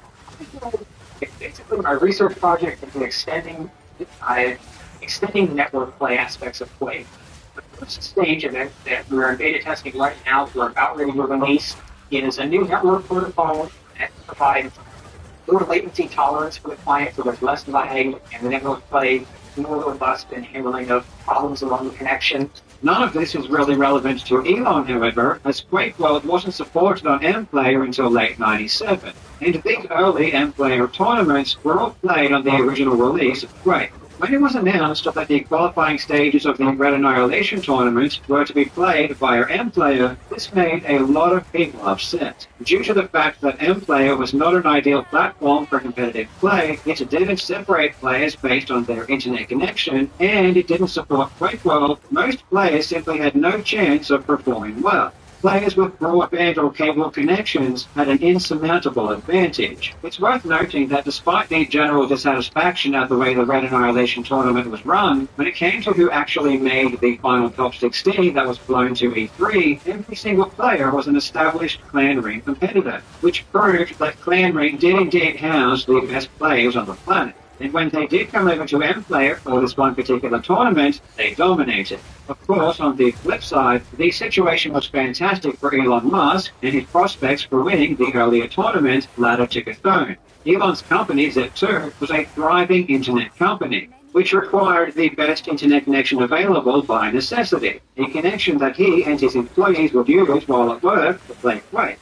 Elon Musk has his own computer command center, and his business is thriving. To his delight, Microsoft has tried and so far failed to get a hold in Zip2's market. In his Reddit post, Sparta said as much, stating that Zip2 performed so well against the other competitors because of their internet connection. But unfortunately for Elon, Team Olympus had the exact same weapon. So let's put Elon's tournament into perspective. M-Player was a brand new paid online platform that the best Quake players didn't use. M-Player did try to promote their event, but the promotion was so poor that by the time news of the tournament reached beyond M-Player to places like NextGen and Blues News, it was already past the registration deadline. None of the top players knew this tournament was being held before the registration cutoff, which is why you just don't find it mentioned anywhere. Even still, the fact the tournament was run on M-Player at all meant that most players simply wouldn't have been able to compete anyway due to their dial-up connections. So, in a nutshell, Elon played in an obscure tournament which has no footprint and was able to roll over most of the competition because of his superior internet. And when he reached an opponent with equal footing, he lost. Ironically, the part of the story that Elon feels necessary to repeat every single time, the part where he blames his loss on the fact that a team member's computer crashed, highlights just how amateurish this tournament was. We're going to point second in that. We were actually going first, but then I was second best person on the team. The best person on the team was computer crashed halfway through the game, so we ended up for the second. But we came second. I was the second best person on the team. And that was the actual best person. We were actually winning. We were going to come first, except the best person on the team is computer crashed halfway through the game. So we came second. My team came second. We would have come first, except I was the second best guy on the team, and the best guy, his computer glitched halfway through the game. Can you imagine any reputable esports tournament that would allow the result of their grand final to be determined by a tech issue?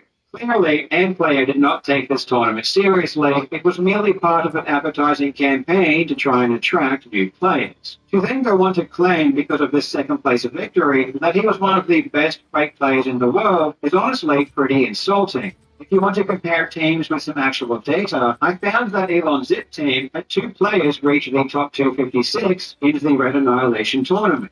while the Legends clan had 6 players in the top 16 alone, with Ruthless Bastards, Extreme Prejudice, and Impulse 9 having 2 each in the top 16 as well. And these were well-established clans who had either won or placed very highly in the clan ring tournaments. These are clans with legitimate achievements that we can actually verify.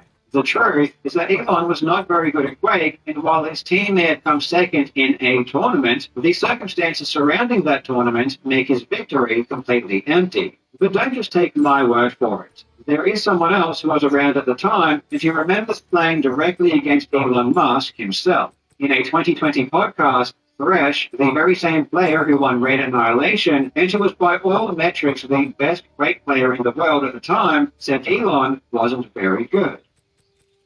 Actually, I mean, it was funny that Elon Musk, he's known as a huge gamer. We used to play in the same Quake server almost every day. I'd see him on. He'd be playing his Zip2 username. And a really good buddy of mine. Hold on, Dennis. Hold on. Was Elon Musk any good? He was okay. I mean, you can be honest. No, he wasn't very good. But my buddy Elon, he's still an OG. And after Elon started boasting about his Quake skills a bit more frequently and a bit more publicly, Thresh would again step in to set the record straight. In a 2024 Freethink article speaking directly about Elon Musk, Thresh would state, "Was he any good? He was okay. I know he claimed that he was one of the top players. He was definitely not one of the top players." So let's compare Elon's account with the actual truth. According to Elon, he was a semi-professional Quake player who was one of the best in the world at the time. He was on one of the best teams in the world, which came second in the first paid esports tournament ever, in which he won $3,000. The truth is that while Elon did play Quake often, he was not very good. In early '97, he entered a Quake tournament that was only open to paid registered users of the brand new platform, MPlay, a platform that no top players used. Using his superior internet connection, which gave him an unfair advantage, his team managed to come second, earning them $750. A question that arises is whether or not Elon's exaggerated claims are from poor memory, intentional deception, or straight delusion. And in my opinion, it's hard to pin this down to anything other than Elon just being a dishonest person in general. Elon straight up lies a lot. For example, in one of his Joe Rogan interviews, he claims that he played Quake during his final semester in college. Yeah. In my final semester in college, I played more time to break down all my college classes. However, it's well established that Elon Musk had dropped out of his postgraduate degree in '95 to form his company, Zip2. Well, that was the summer of '95. I had no money whatsoever. I was working, doing research in Silicon Valley on a completely different subject and trying to start this company at the same time. And when it came time to decide, do I want to do graduate studies or do I want to start this company, and I decided to start the company, I had no money. As a graduate student, I would have received a scholarship and stipend and so forth. In starting a company, I had nothing. I had no income source. This was a year before Quake was even released, so it's impossible that Elon was playing Quake during his final semester. When Elon admitted that he wasn't the one leveling his Path of Exile 2 account, he attempted to gaslight everyone by saying that he never took credit for leveling the account, or ever intended to. But this is again provably untrue. On Twitter, he did exactly that, saying, and I quote, "After so many deaths, I'm carefully building up a Path of Exile hardcore character." Aside from directly claiming that he was the one leveling his character, it's obvious to anyone with half a brain that streaming the character is implicitly taking credit for it. Unless you state otherwise, people are going to assume that the only person playing your character is you. Elon also claimed to be one of the best Diablo 4 players in the world, and his evidence for this was that he had a top-ranked time in an endgame dungeon called The Pit. So are you in the top 20 in the world? The top 20? Wow, in Diablo. Yeah. Truthfully, I don't wish to spend too much time debunking this, as on a fundamental level, using this particular metric to distinguish players' skill is nonsensical to begin with. One of the core tenets of esports and speedrunning is that every single competitor begins from the same position. In speedrunning, unless stated otherwise, you use a brand new save file, carrying over nothing from previous playthroughs. This ensures that comparisons to other players are fair. When it comes to comparing pit times in Diablo 4, this is not the case, as you enter the dungeon already fully equipped. In this example, the most important factor isn't your skill, it's your gear. It's the specific build you choose to use, which involves many factors that have nothing to do with skill. The point is illustrated perfectly by the huge discrepancy in clear times for different classes. Elon's class, Spiritborn, could clear tier 150 in a couple of minutes, while all of the other classes took well over 10 minutes to clear a much lower tier. And the only reason Spiritborn could do so well is because players, including the player pretending to be Musk, were abusing unintended exploits to one-shot mobs, making the dungeon absolutely trivial to complete. I'm not saying there isn't some skill involved, but unless everyone is using the same class, the same build, and the exact same gear, it's impossible to accurately determine a player's skill level. And because Elon admitted to paying for someone else to play his account and give him the best gear, not only does he not deserve any credit for what his character can do, but it's probably not even him playing in his uploaded speedrun. He lied about everything else. The chance of him being honest in this instance is extremely slim. It's because he has lied so much already, I would need better evidence than just a screen capture to prove it was him actually playing. It boggles my mind that a man with so much money and power is still so insecure that he feels the need to try and convince people that he's also God's gift to gaming. Not only is he deluded, but he's an insult to the actual professional gamers who devote their lives to this one endeavor. Elon might enjoy playing video games, which I think is pretty cool, but he certainly doesn't respect other gamers. Because if he did, he would stop downplaying their achievements by claiming that you don't need to work as hard as they do to be the world's best. Professional esports players practice 12 hours a day, and only a gifted few are able to rise to the very top. But if you're as amazing as Elon, you can run multiple companies, you can help audit the US government and hang out all day at the White House and still be the best Diablo 4 player in the world, while also having the highest ranked hardcore character in Path of Exile 2 and have Lex Friedman call you a world-class incredible video game player. You're actually like a world-class, incredible video game player. But of course, only if you're as amazing as Elon. Ultimately, it doesn't matter if Elon is or isn't the greatest gamer of all time, like he wants you to believe. But his insistence on exaggerating or lying about everything has made me lose trust in everything else he said. What is that? In one area that I know something about, how much is he lying and exaggerating in the field that I'm not an expert in? When Elon says he's going to send humans to Mars, is this just another exaggeration? When he talks about all of the amazing things his companies can do for humanity, are these just exaggerations also? Personally, I don't know because I'm not an expert. And I'm not saying he definitely lies everywhere, but personally, I've heard him lie enough that I just cannot take the man seriously any longer, which I think is unfortunate. So now I'm left wondering, is Elon Musk a con man in every facet of his life, or is it just video games? Please let me know what you think in the comments. Thank you so much for watching, you legends. I hope you're having a fantastic day, and I will see you in the next video. Thanks again to War Thunder for sponsoring today's video. Make sure to check out War Thunder now for free on PC, PlayStation, and mobile by using my links in the pinned comment or video description. Those of you who are new and haven't played in 6 months will also receive a massive bonus pack including multiple premium vehicles, in-game currency, and more. Refund it. My sister ordered something and she doesn't like it. You like that angle over there where my head was sticking really far forward and I was talking. We're talking about Kanye. Good morning, Craig. He released a cryptocurrency, an easy coin, or some kind of scam. I'm not exactly sure what's going on anymore at this point. I'm not bipolar. I'm not in some kind of so, but I may be slightly autistic, like Rain Man. Last week, Kanye was a Nazi. This week, he's no longer a Nazi, but he's wearing a swastika talking shit about paying Portnoy. No, I don't know you. I saw you was tweeting.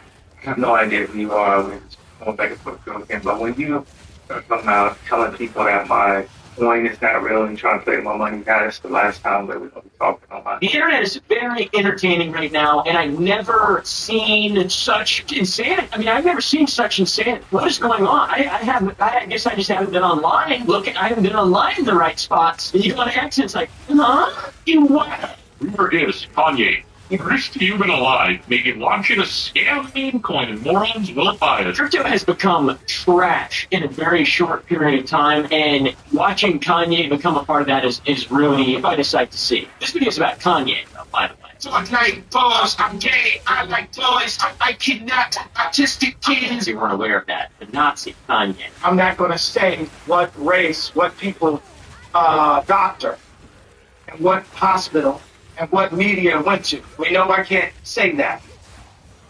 It was a Jewish doctor. I believe we were watching Kanye West taking his body back from Ye in real time. There's a difference between Ye and Kanye. Don't you know that? And at any moment, hit that yay button. We can go right back to day one. He's starting to roll back his anti-Semitic statements after he went on a week-long rant last week. Very, very, very smart. He's anamorphing back into Ye or back into Kanye or the Hulk or Hugo Boss. I don't know who he's anamorphing into, but it's not fun. It's not a fun anamorph. It's a really embarrassing, sad to watch it. Kanye is one of the absolute greatest pieces. I'm Jewish, proud of it. So anybody who's pro-Hitler and says he's a Nazi, I have no room for him in my life. I think the people who prop him up, surround him, say he's not a jerk. If he's sick, put him in a hospital. I have no room for Kanye in my world. Kanye is one of the worst humans of all time. Everybody's launching their own shit coins. I actually have a phone just for that. I actually have my shitcoin phone. My crypto bros, they let me know every time a new shitcoin drops. They say, put 500 Solana into Mongo coin. Okay. Who's launching Mongo coin? Are they an influencer? No. But why would I invest? Terrible advice. That my crypto advisor, Dave Portnoy. Kanye West's crypto journey with a K is a dramatic shift. And it seems like his perspective and just kind of what he's doing. He's kind of a weird guy. He kind of seems like a massive doink. Seems like kind of a big doink. I don't really know what that is. I don't know if it's harsh enough of a term, but it seems accurate. He seems like a big doink. You know, he's a big fucking doink. Gets sued by a bunch of people. But initially, the artist known as Kanye, Ye, whatever the firmly rejected a substantial offer to promote a meme coin, and he cited his wealth and concern for his fans as the primary reasons for not deciding to do that. You know, because he's a person with a conscience, or was, or is. I really don't exactly know. Literally 2 weeks ago, Kanye said this, in all caps, with no punctuation. I'm not doing a coin, I make products. I only do things I'm passionate and knowledgeable about. I'm too rich to do anything else. Coins prey on the fans of hype, just like hyped up sneakers culture. Where's the FTPS now? File transfer protocol? What? Yeah, I didn't know he was a cyberhead. He's not. He's actually just it's like Nazi. A lot of people for a long time, they've been calling people Nazis and they just haven't been Nazis. This guy's actually a Nazi. Like literally a Nazi. I'm done with the classifications. Every human being has something of value that they brought to the table. Especially him. But anyways, that was on February 8th of this year, and we have seen a dramatic shift in perspective in a record short period of time. Initially, his stance to firmly reject a substantial offer to promote a shit point in which he cited his wealth and concern for his fans as the primary reason as to why he wouldn't do it. That aligned with his public image in the past of prioritizing his own artistic integrity over financial gain. He's done that a lot. He's made a lot of terrible decisions for his own artistic integrity, like being a Nazi for whatever reason is a part of his artistic integrity. No, I didn't get the plan on this one. It's not very artistic. He said this as well.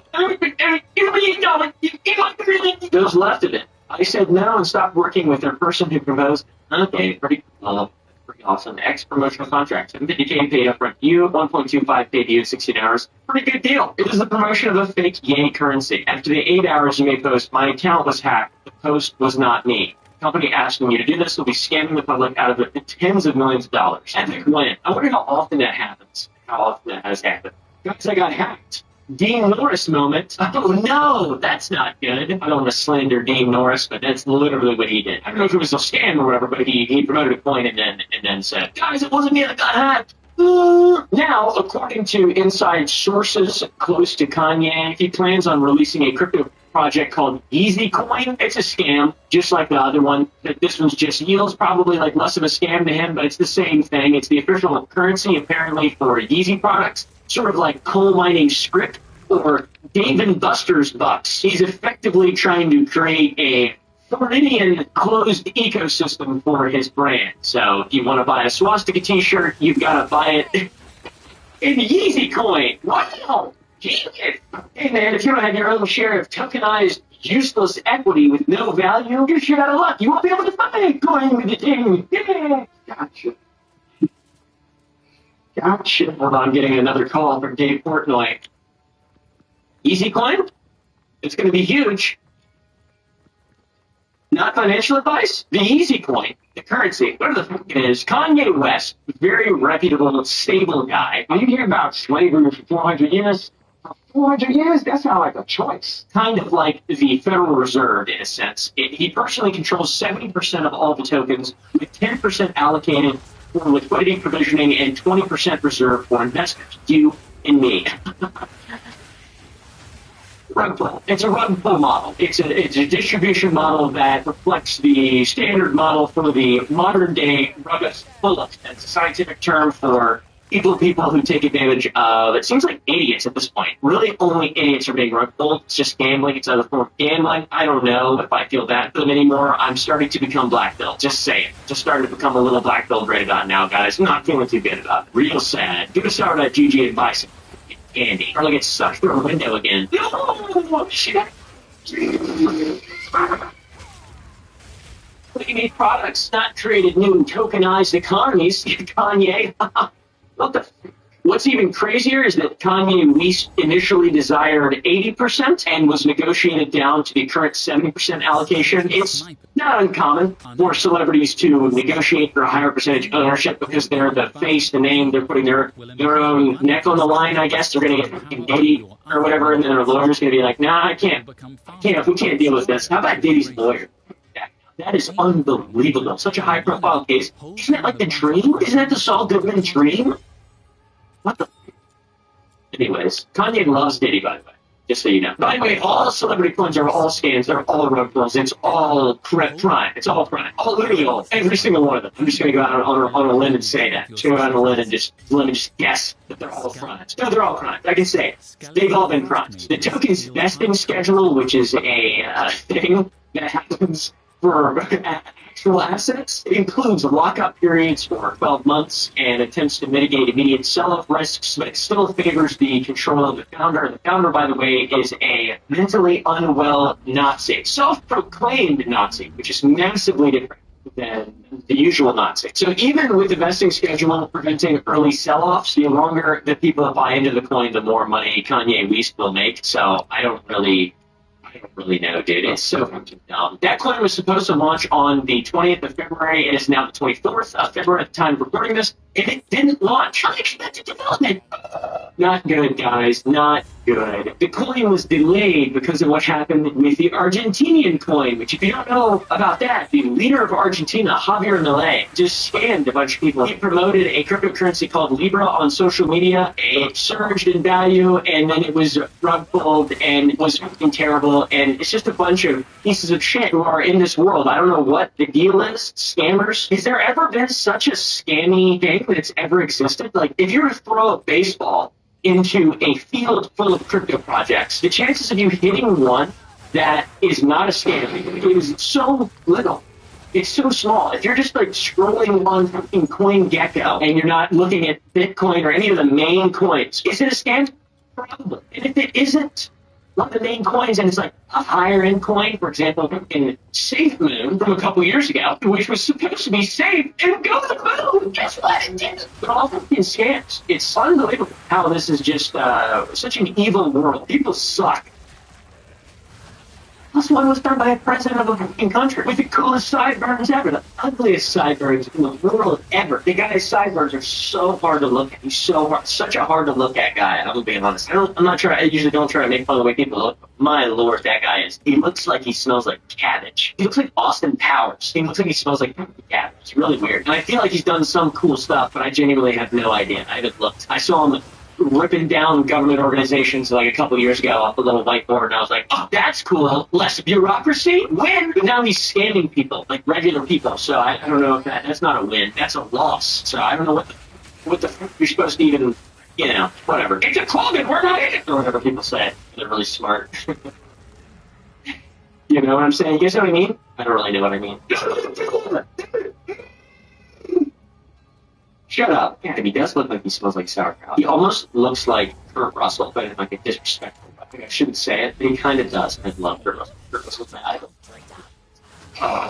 The timing of the Argentine scandal is inopportune for Kanye West's new venture. Easy calling. This type of thing heightens scrutiny over centralized ownership, which is kind of the purpose of cryptos to be decentralized, like the whole thing, and setting up a centralized ownership structure in the cryptocurrency space. Huge red flag. Many people online, including myself, have long warned that such a concentrated control is an almost 100% guarantee to eventually lead to some kind of rug pull or a massive price drop, resulting in millions lost by investors. It's never going to work out. Is Yeezy Coin headed for trouble? I don't know. Let's talk about it on the news this morning. Let's have a British guy chime in. I'll probably sell out in another 20 minutes. You know what I mean?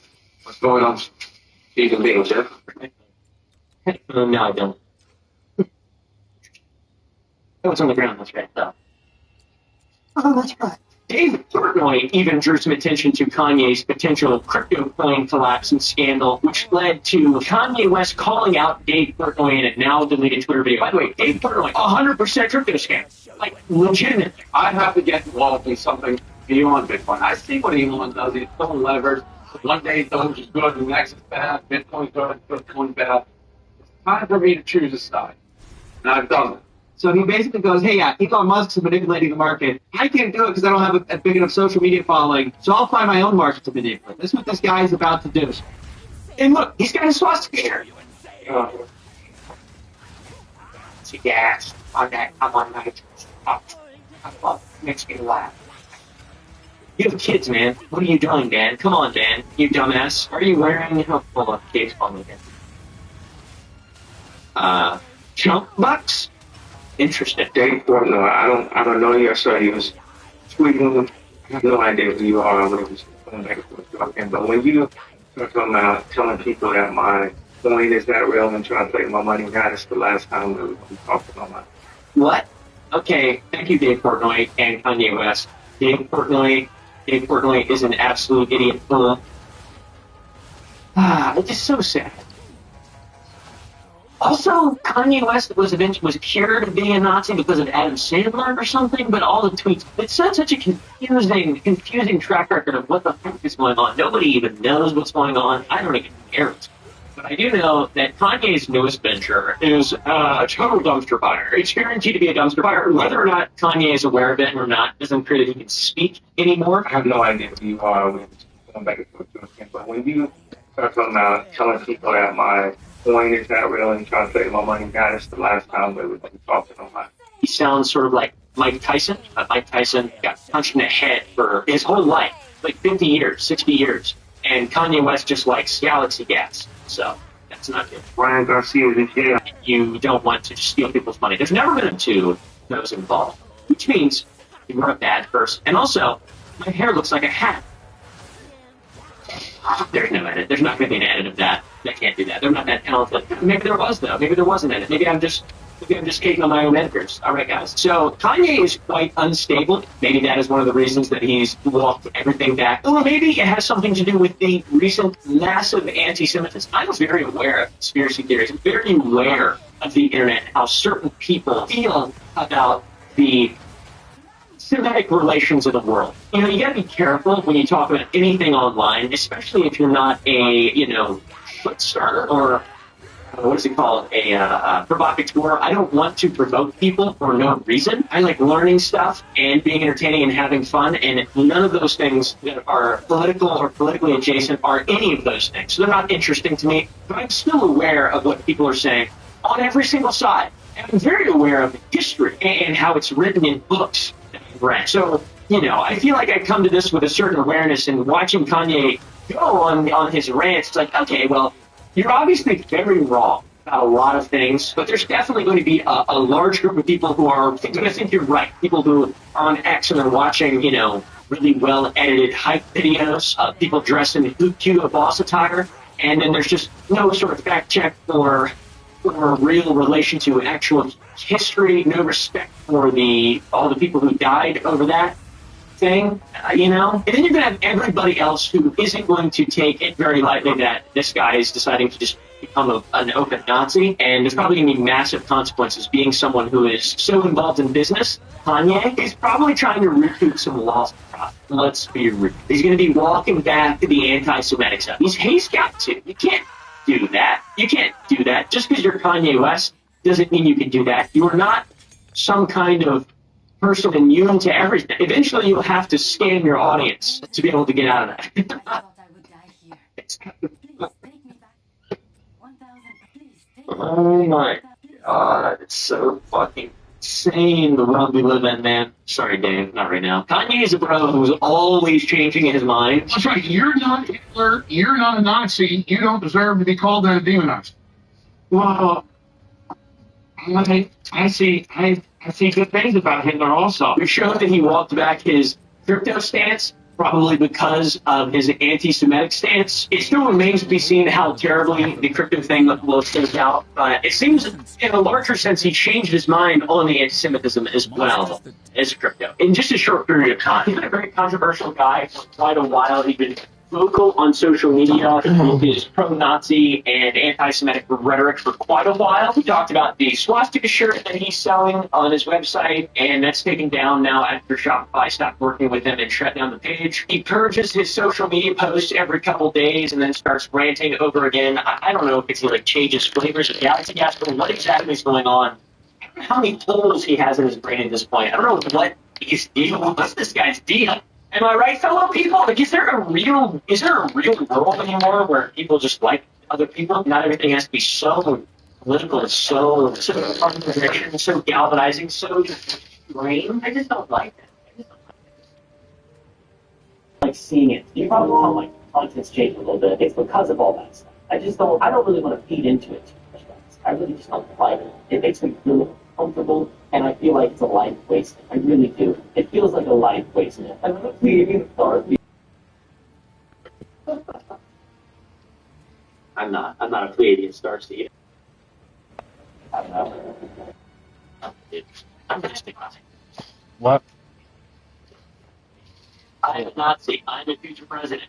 Who's to destroy my country and a lot of the world to their Jewish designed cities to the cities Hitler designed here. I have more butter. America. Oh my god, I did not see this. What the?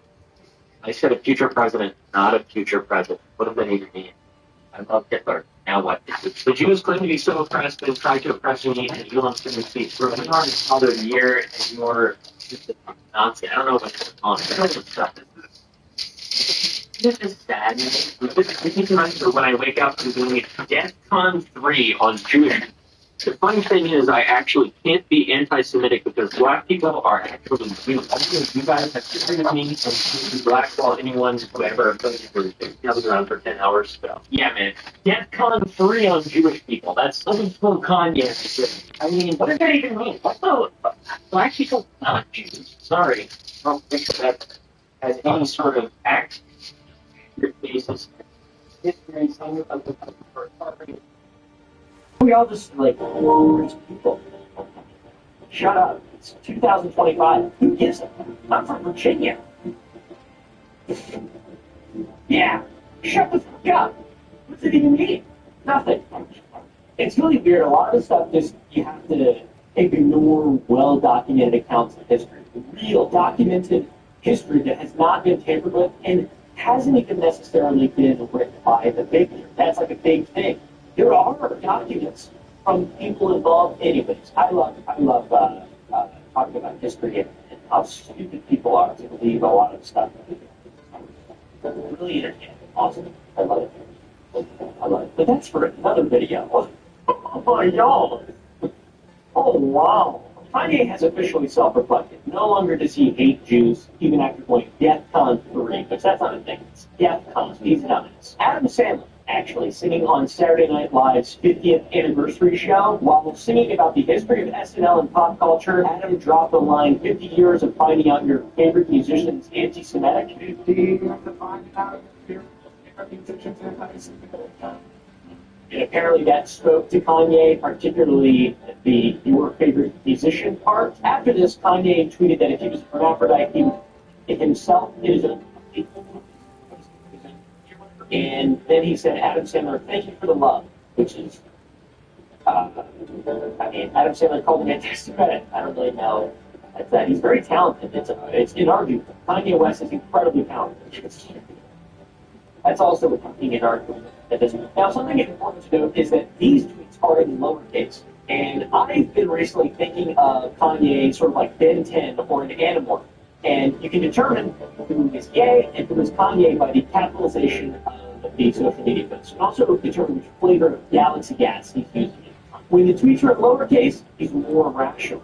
Still not completely open to reason and logic, but more rational. Right after he thanked Adam Sandler, he said, after further reflection, I've come to the realization that I'm not a Nazi. Now, Animorph is back as of a couple hours ago. He fully anti-Semitic again. He tweeted that he stands on everything he's ever said and he's never going to apologize. And then he talked about his Whittle t-shirt, referring to the swastika one, saying that next year he's going to perform at the Super Bowl while wearing it, which that's not true. That's not going to happen. That would be an embarrassment to American culture. I mean, the most recent one, I liked it a lot. I didn't like it at first. I watched it live and I was like, I don't like this. Then I watched it like 15 more times and I liked it. I like the most recent one. So, and I'm more like a kid in the mid-90s, 1994, as a full trap cancer trap strip. Yeah, dude, that's sort of my shit a little bit, but it was good. It was really good. And this Serena Williams script law, part 4. It kind of reminds me of Supernatural. Yeah, dude. He then shared a picture of Dave Chappelle as Clayton Bigsby from The Chappelle Show, which is a blind black man who is a white supremacist in the KKK. And Clayton Bixby, black white supremacist, ventured out into an unsuspecting world. The caption is, if I tried to go to a Nazi meeting and he's Clayton Bigsby. So, yeah. I think this is a joke or an attempt at humor. So this is definitely the funniest thing that he's tweeted in a long time. Then he said, can anyone think of reasons why the Nazis wouldn't let me in? Like, I don't know what's going on. I don't know if he's just trolling, if he's epically trolling people. He also tweeted a picture of Sid Vicious of the Sex Pistols, who wore a swastika shirt, told him to go. Extremely important difference in Sid Vicious and Susie Sue wearing the arm. Like, this is a... Kanye is not totally... I don't want to use the term media literacy non-ironically, but there's a big difference between Kanye West, the Galaxy Gas head, and Sid Vicious, Susie Sue, to be honest. The explanation and context for Sid Vicious and Susie Sue, they hated old people and they wanted to, really speaking to the man. It wasn't about Nazis, it was about you fought these guys, where are these guys now? Go to your own account. It was more about World War II and less about anti-Semitism. Or at least that's what they say. It seems like they've dealt to me now, but we're in what the hell the is year this? 20. We're deep into the future. So, by the way, neither of these things are things that I would ever do. Not because I'm like scared or because I'm afraid of saying. I don't get it. I don't get it. I just don't get it. Just shut up. Why are you provocateur people? Who cares? Blast off like Jimmy Neutron. Oh, also, for a little bit more context, even though I just spent moments defending Sid Vicious and Susie Sue, Ye is calling Sid Vicious the GOAT. He murdered his girlfriend and overdosed on heroin while out on vacation. So not a GOAT, literally just a provocateur piece of shit for the sake of being a piece of shit. Definitely some screws loose, and somehow Kanye West is still placing himself under these people. That's the point I'm trying to make. Important to note as well, Kanye has said multiple times that his rants and ramblings are just a social experiment. But you can't just, people over and scan people and be like, social experiment? I don't really know. It's just he went from saying George Bush doesn't care about black people with Mike Myers after Hurricane Katrina to this. And it's just, what are you doing, man? It's just, I guess this is what happens when people never tell you no, and you just have to be a contrarian. You have to be. Your ego is so strong. I don't know, man. So he's a terrible, insufferable, horrible, bad person. Objectively. Oh, and by the way, the social experiment thing, he took that back to, I don't like that I said social experiment. I tweeting everything I felt, and I'm not fixing nothing. He's just a terrible guy. And this doesn't even touch the, the massage. These are like, there's lower things as well that are less of a priority in terms of the overall bad that he's doing. For example, the massive misogyny and parading his poor captive wife, Bianca, around, which, I don't know, my own personal conspiracy is that he married her because she looks sort of like Kim Kardashian, and he likes shame parading her around because it's like maybe revenge for him leaving him. I don't really know. I don't know Bianca at all, and like somehow this horrible shit in a vacuum without the Nazi shit is also horrible and really bad and weird. Doesn't seem like even a grown human being. It's really sad to see. And then the time for conspiracy. Back to the crypto stuff. There are rumblings on Twitter, which I would be inclined to believe this because now you can delegate access to your crypto, your Twitter account. Same thing, really. Apparently, Kanye West sold access to his account for $17 million, and it's a crypto bro and pump and dumper who is doing all this to draw attention to a coin and pretending to be Kanye. I don't know. It seems like a conspiracy, but it also doesn't seem like a conspiracy. There's a picture and stuff, and I don't really know. And also a Zelle payment of $17 million. Can you pay that much on Zelle? Is that even possible? Kanye or Ye, Animal, Ben 10, whatever you want to call him, purchases his account daily, and it was discovered that the only two people he were following were Crypto Page, and that's not good. One supposedly being notorious for rug pulls. He has since unfollowed them, and this is only tweet. I don't really know. Dude. Well, what's worse, though? Comment down below. Do you guys think it's worse if Kanye West himself was a crypto scammer or if he delegated his account out to crypto scammers? Which is worse? Because both are the same. Really, he's still voluntarily